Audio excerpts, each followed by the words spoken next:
Hi class, I'm going to go through your density notes with you. Make sure you pull up your Unit 3 Matter and its Interactions Guided Notes Review assignment. I'll be going through those answers with you, and then I will also be doing the example problems on your assignment for today. All right, here we go. So density. Density is a measure of mass per unit of volume. This is number 25 on your guided notes. The average density of an object equals its total mass divided by its total volume. Units for density include grams per milliliter or grams per cubic centimeter. The formula for density, number 26, is density equals mass over volume, or density equals mass divided by volume. Density is a fundamental physical property, number 27, of matter. It is commonly used as a means of categorizing and identifying different materials. The density of a substance is the same no matter what the size of the sample is. Because the density of a substance is the same for all samples, you can use this property to help identify substances. So let's look at number 28. It says, for example, suppose you find a chain that appears to be silver on the ground. Comparing the density of the chain with the density of silver, you can see if the chain is pure silver or made of another material.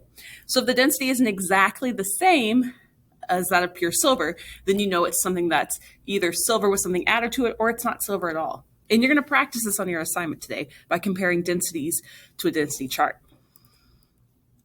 So whether a solid will float or sink in a liquid depends on the relative densities of the solid and liquid. Number 29, the density of water is 1 gram per milliliter. If an object has a density of less than 1 gram per milliliter, such as rubber, which has a density of 0.11 gram per milliliter, the object would float in water, which is number 30. So an object less dense than water floats in water. If an object has a density greater than that of 1 gram per milliliter, such as lead with a density of 11.4 grams per milliliter, the object would sink in water. This is number 31. So more dense objects sink. So if an object is more dense than water, has a density of greater than 1, it's going to sink in water. So these are your density formulas manipulated, and you'll need these to be able to do your assignment. So again, density equals mass over volume. If we're solving for mass, like number 32, mass equals density times volume, and volume, number 33, is mass divided by density. Now let's also go over your units. That way you know in a word problem what you're looking at. So your units for density, number 34, are grams per milliliter, kilograms per liter, or grams per cubic centimeter. Your units for mass, number 35, are grams and kilograms, and your units for volume, number 36, are liters, milliliters, and cubic centimeters. So we're going to do the density practice problems. They're posted in the slides and worked out for you there, but I'm also just going to pull them up on your assignment.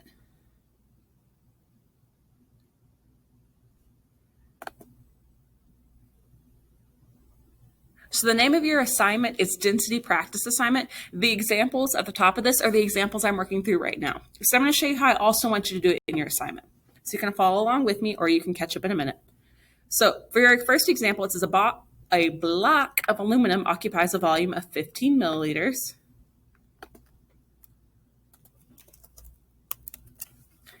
And has a mass of 40.5 grams. What is its density? So my formula is density equals mass divided by volume. So let's solve for density. I'm going to plug in my mass and my volume. So 40.5 divided by 15 gives me 2.7. And my units are my mass units, which are grams, over my volume units, which are milliliters. So that's the first one. Let's do the next one. This one says, what is the mass, so we're solving for mass this time, of ethyl alcohol that fills exactly 200 milliliter container? Milliliters is a volume unit, so that's my volume.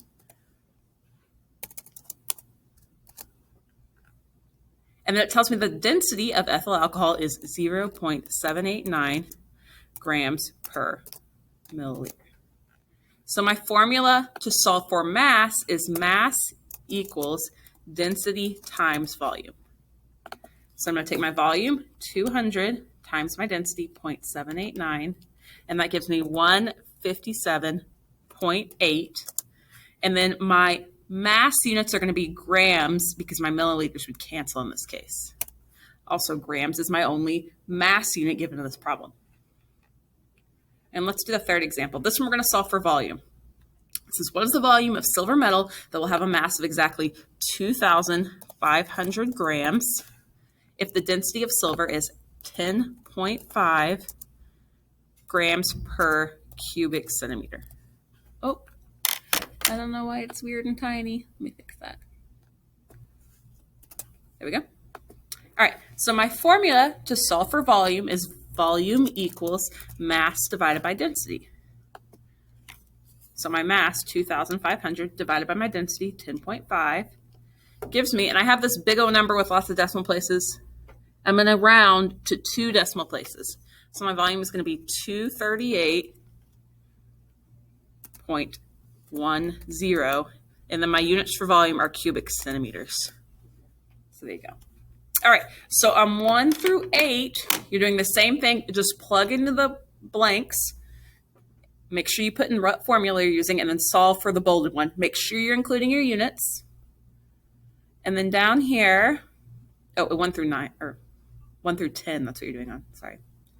And then down here, it says, use your density skills to find the identity of the following mystery objects. So that'll be 11, 12, 13, and 14.